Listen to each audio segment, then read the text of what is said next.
Welcome to the Money Panda, hosted by Elvis Kolawole.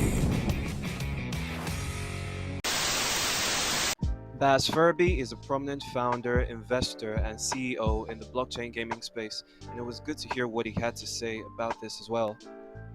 Hello everyone. So today I'm here with Baz Furby.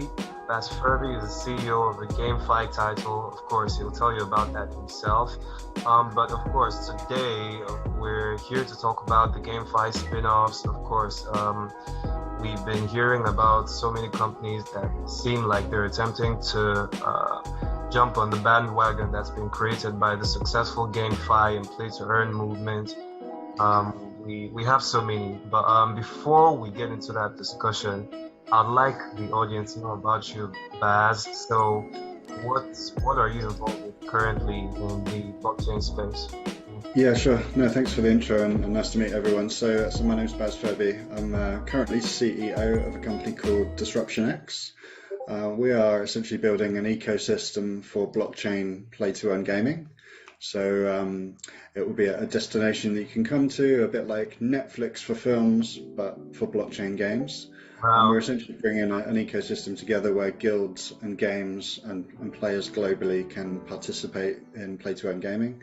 There'll be an NFT marketplace and all those types of things attached to it. So it's really exciting to try and bring some visibility to that space for the whole play-to-earn economy. Oh, that sounds pretty awesome. I mean, that looks like a frontier that's yet to be fully explored. Yeah, it's a new one, right? So gaming exists. There's billions of gamers worldwide, and the play-to-earn space is still quite niche. And even as a play-to-earn fan or expert, there's no single place you can go to play all the games. Yeah. And that's really the vision, is to try and simplify the journey for gamers and I guess demystify the whole space a little bit and just make it fun. Just make fun gaming in one place where you can earn some money. Absolutely. Yeah, that's one key word, fun.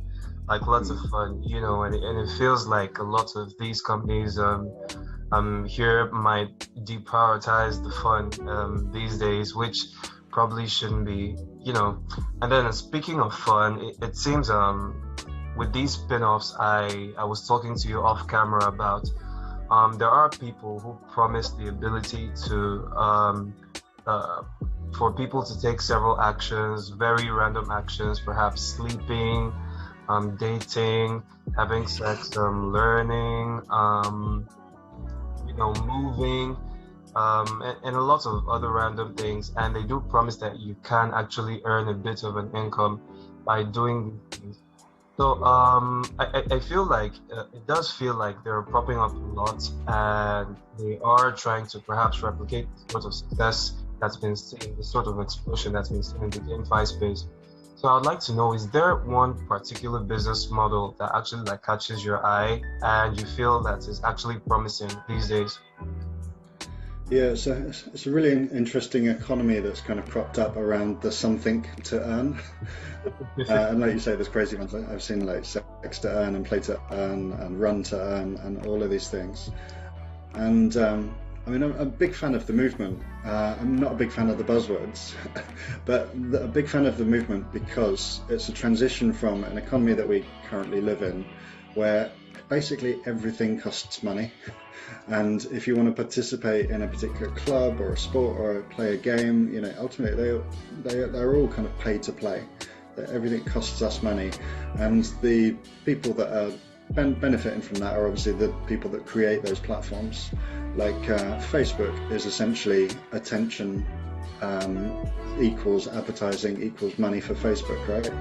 And what we should do is be trying to change that economy a little bit into my attention for running or playing or having sex, whatever it might be. There's an economy that evolves around that, and that should benefit the player and the participant as well as the company. And that's what we're trying to get towards with play to earn, is that ultimately people spend a lot of time and attention on these games, and there are in-game assets that people buy, and there are competitions that take place, and we would provide that service. As a company, of course, we need bills to pay and revenues to generate. But I think for that attention, time span, and attention that people put into the platform and the commitment they have to that service, whatever it might be, I think there should be an element of sharing economy that's part of it. And that's why you get these kind of sports apps that are generating the run to earn, and they generate revenue by having sponsorship with Nike and Adidas or whoever the brands might be involved, and they're generating some advertising for your time and attention that you're spending in the app. And of course, some of that revenue should probably be shared to the people that are, participating on the platform. So I can see how things like run to earn can exist, and play to earn. We're building games. People buy in-game items. There's revenue generated, and we share that and run that in competitions and different achievements that you can reach. So I just see that sharing economy as being a really kind of key point going forward. I think the main point probably that is a frustration for some people looking at that space is the sustainability of them. Ultimately these companies can't exist and give money away forever. They have to have a real business model behind them, and that will either be generated by, like I said, in-game items being bought, or competitions being won, or sponsorship being achieved from brands. And there has to be money to come in for it to go out. That's just like economics, right? So I think as long as these models are sustainable and they are thinking about their longevity before they're launching a crypto project, then I think that's really key. Okay, that's awesome. So I think you did mention the fact that, of course, there needs to be actual attention to longevity. There does need to be, of course, a business model that's actually sustainable in the longer term, and of course, attention to a little more than, say, the short-term benefits, of trying to raise some money via token sales, via NFT sales, whatever. So I would want to know, without mentioning some projects, like, are there, say, one of these business models that really stand out to you aside the play to earn, the pure play to earn? Because we do have the sleep to earn, we do have, say, dates to earn, we do have the move to earn. You did mention that the run to earn, but what else really stands out, say, about the run to earn? For example, is it the size of the market or something? Which one of these really appealed to you? Well, I think there needs to be a real business attached to them. So, let's just brainstorm and make a project up. But let's just say, for example, like my favorite trainer store that sells sports trainers was to create a run to earn app. I think that's a really smart idea, because there is e-commerce at one end of it that's generating revenue, and the play to earn app can essentially be a plug on to the e-commerce, and that's a real business with some functionality that is essentially driving adoption, usage, and loyalty, familiarity with the brand. And then this run to earn platform is a kind of catalyst for the e-commerce, the real business, being more successful. And I think if that economy, if that run to earn element can combine with the real business, then that's got massive longevity, because people are passionate about health and fitness and sport, and ultimately to be able to run you need a pair of trainers and these things work together really well. So that's just like brainstorming some stuff out loud, but that's how I see these to earn economies need to connect themselves to a real business, is that it can actually be a real real world high street store that sells trainers, or in our case we're a gaming company that has a to earn element to it, and there's a real business attached to that. So yeah, I think they can't just appear out of nowhere. There needs to be economy connected to it, and a revenue stream. I mentioned things like Facebook earlier, right? So Facebook is free, but they always say if something's free, then you are the product. And in the case of Facebook, you are the product of advertising, and that's how they make their revenue. So Facebook is a really good model that is obviously a huge organization. So if you can connect your play to earn to a real world economy of some type, then I think that's the sustainable route to it. Okay, so let me give you a hypothetical scenario. I like the fact that you mentioned your hypothetical business, and the fact that it is a real business, only that it just has, say, a run to earn element attached to it.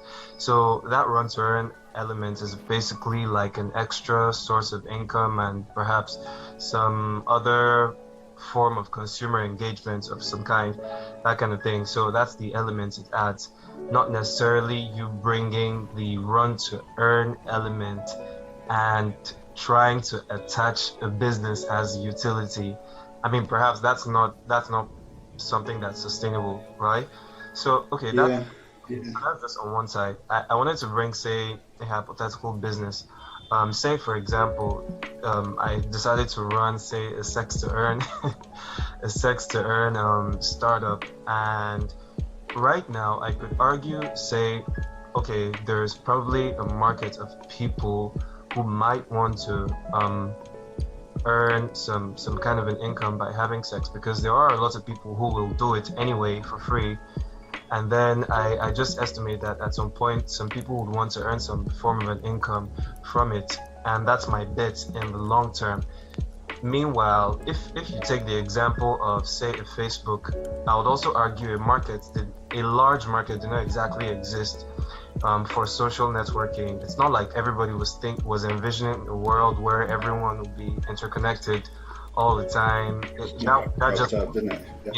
That just wasn't there at the time. But then they were willing to at least take the bet that, okay, this could be this in the future. What if some say sex to earn startup is willing to bet on that in the future? Do you think bets like that should be encouraged, and do you think it's something that's good for the ecosystem as a whole? I think as long as they can connect and find the business opportunity before they run out of money, is key. Because there is an argument for building an app or an economy like a play to earn or a sex to earn or whatever it might be that doesn't necessarily have that longevity model worked out yet. If you can get your audience to the size and scale it needs to be, then there becomes native value in having that audience. I'm just thinking back to Facebook again, but WhatsApp got purchased by Facebook before they even worked out how to generate revenue or how to. Yeah. But because they had billions of users, they inherently have value, even though they haven't worked out how to make money yet. And I think if some of these strategies or some of these play to earn or type to earn businesses, maybe they're going down the route of try to drive adoption, get as many users in as possible, and then work out what their ultimate business model is. That there is inherently value in having millions of users, and it might just be advertising. We keep on joking about the kind of sex to earn side stuff, but if you've got enough members signed up, then there is an advertising opportunity for any of the toys companies, all that. all the fashion that goes with that. So there is an inherent value in the audience, but I just think that's a bet, and it's I wouldn't necessarily put my money into that as an investment, because you're just hoping that you get the audience, and then otherwise if you don't get to the critical mass that it requires to get the business, really all you're doing is just giving your investors money away to people on the app. And that's not the sustainable model. That's not the smart decision that people should be making. So you just require more investors to come in than people to be on the platform, and it's just giving people's money away, which isn't great. It's a dangerous slope to approach. Yeah, absolutely. I get that. Although there are lots of businesses, even outside Web3, that do exactly just that.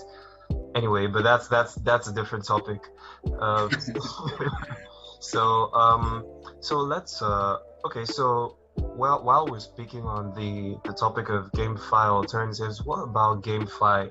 You are in the industry, and we could say even before there was a bit of a market downturn, bear market, I could say, like where it's a point where like lots of confidence in the potential growth trajectory, like of the of the sector is more or less shaken. I feel it was a bit shaken up, especially by the performance of, say, some of the biggest titles, the likes of Axie Infinity and a lot of other ones. It feels like their performance shook up a bit of confidence in the system. So, what do you feel is, say, what do you think the future holds? Say the short to medium term future holds for GameFi. Yeah, I mean, it's a really good point you make about some of the early adopters, some of those first movers in the market. They caught the attention of what play to earn really is, and they massively had kind of overinflated, kind of speculated price and valuations, and it just went bonkers, right? That isn't sustainable, and that can't last forever. And I think it is the natural behavior of any new emerging market that exists, is that it goes through an initial, bonkers phase, call it a bubble burst or whatever you want to say, but essentially it's good for the market that we learn from what a sustainable model looks like. We start to improve the quality of games that exists. We also need to attract new gamers, because the only gamers on some of those platforms right now, they're really kind of like crypto people that see an opportunity to earn money. And I'm not sure those people are kind of natively natural kind of gamers. So I think there is the maturity of the GameFi market that happens now. And to win and to be successful, I think what we need to do is demystify the crypto side of things and attract normal gamers. That will take us from the few 100,000, kind of crypto gamers that we have right now into the millions and billions of gamers that are like naturally out there in the world. And then quality of games will come up. The sustainability that we've learned from some of the mistakes of the early projects, will mature. And I think ultimately, I don't think it should be perceived as a way to get kind of millionaire rich. I don't think play to earn is the next housing market, route to become a billionaire. Like it's not, but it's entertainment that can generate an income, and entertainment normally costs money. So just naturally by achieving some income from it, that's going to be really valuable. And different economies in the different regions of the world, income means different things. I actually think that a few $100s maybe to somebody in the US is pocket money potentially, whereas but maybe somebody else in another market, maybe say the Philippines, it might pay for college fees to get the kids through university, for example, and or pay a living wage. So I think play to earn can mean different things in different markets, and I think the evolution of play to earn gaming just I think it will grow, but I think it needs to calm down a bit as well in terms of like it's not a get rich quick scheme. It's entertainment that can generate some income as well. All right. That's a really healthy way to look at it, and I'm really grateful for your insights on the other business models. Of course, I like the fact that you pointed out the fact that we have to think of these things as businesses, and you have to include the earning element or the DeFi or crypto element has to be added to actual existing businesses. I think that's a really sustainable way to look at it, instead of having that process inverted. So here's one last segment. I told you about the game I want to play. So basically, I'm going to mention some players or some very popular people in Web 3.0 industry right now, and you will describe them with one word. One word. Oh, goodness, this is going to really test my knowledge now, isn't it? I bet you're going to trick me. No. They're all like really popular, I promise you. Okay, so are you ready? Okay. Yeah, let's go. Let's see how I do. Okay, so number one, Elon Musk. Oh, One word. futurist. Sorry? Yeah, futurist is my word. Oh, futurist. Yeah, we're going to the moon, but not in a crypto way. Oh, that's lovely. That's lovely. Okay, Mark Cuban. Ah, Playboy. Oh my, that's one way to look at it. That's one way. Okay, then number three, CZ. Ah, I just got to say crypto. I think CZ is crypto right now. Like he's brought crypto to the masses. Yeah, so I mean, fair play to everything Binance has done. I think just the word crypto is that. It's almost synonymous with him. Okay, that's lovely. Yeah. Then number four, Gary V. Voice would be the word that I use for Gary Vee. I've watched him for like 10, 15 years, I think now. Oh, lovely. Way before crypto, I was into the early social media stuff, and he was one of the voices. And Yeah, everything he does is about the voice of the people and yeah, getting your voice out there. So yeah, yeah. And I've been a marketer also for a while, so I mean that was more or less where I knew him from before. yeah, Crypto stuff. Okay, so yeah, that's pretty true. Then cool. I'm glad I've recognized everybody you've said so far. I haven't embarrassed myself. no, there's some very very popular guys. So what about Jack Dorsey? Without being rude, maybe lost. I think he's kind of lost his way a little bit recently. Obviously, he's had an incredible career and done some amazing things, but I feel like he's just got a little bit lost and outspoken in some of the things he's done recently. So, yeah, lost. Okay, that's one way to look at him. I totally understand that. Okay, and the last guy, our crypto savior. I can't believe I just I just used the word to describe him, but he's Vitalik Buterin. So one word to describe Vitalik. I would say intelligence. Like he's got a vision for the future of the internet that is visionary, and I just think intelligence sums it up really nicely. Like he's got an eye for what's going to happen. And yeah, whether Ethereum is the future of the internet or not, it's certainly going to play a huge role in getting there in terms of the kind of multi-layered ecosystem and all that type of stuff. So yeah, Yeah, very intelligent guy.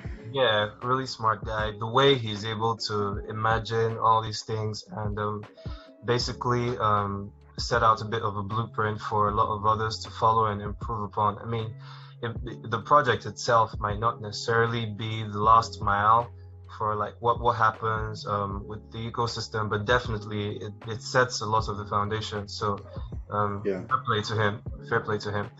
So yeah, I thank agree. you so much, Baz. This was a lot of fun, and this was so insightful. I mean, I think when I turn off this recording, I'm actually going to tell you what some other people described some of these guys as. Of It's course. a thing.